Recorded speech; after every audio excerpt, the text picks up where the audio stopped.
গাজীপুরে জাতীয় নাগরিক পার্টির মুখ্য সংগঠক হাসনাত আব্দুল্লাহ ও তার সহযোগীদের উপর হামলায় নিন্দা ও প্রতিবাদ জানিয়েছে জামাতে ইসলামের আমির ডক্টর শফিকুর রহমান।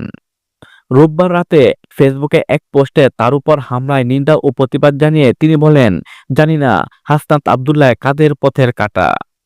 হাসনাত আব্দুল্লাহর উপর যে বা যারা হামলা করেছে এটা কাপুরুষোচিত। প্রতিবাদী কণ্ঠকে কখনো হামলা করে থামানো যায় না বলেও উল্লেখ করেন তিনি। তিনি আরো বলেন, জানি না হাসনাত আব্দুল্লাহ কাদের চোখের বালি কিংবা পথের কাঁটা, তবে এটা কোনো রাজনৈতিক আচরণ নয়, নিঃসন্দেহে এটা সন্ত্রাসী কার্যক্রম। সন্ধ্যায় এক ফেসবুক পোস্টে গাজীপুর এনসিপির মুখ্য সংগঠক হাসনাত আব্দুল্লাহর গাড়িতে হামলা হয়েছে বলে জানান দলের উত্তরাঞ্চলের মুখ্য সংগঠক সাজিদ আলম। এতে হাসনাতের হাত রক্তাক্ত হয়েছে বলেও জানান তিনি।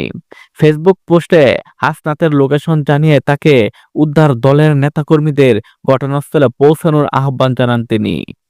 ফেসবুক পোস্টে সাজিদ লিখেছেন, হাসনাতের গাড়িতে 10 থেকে 12 জন সন্ত্রাসী গাজীপুর এলাকায় হামলা চালিয়েছে। গাড়ির গ্লাস ভেঙে গেছে, হাত রক্তাক্ত হয়েছে।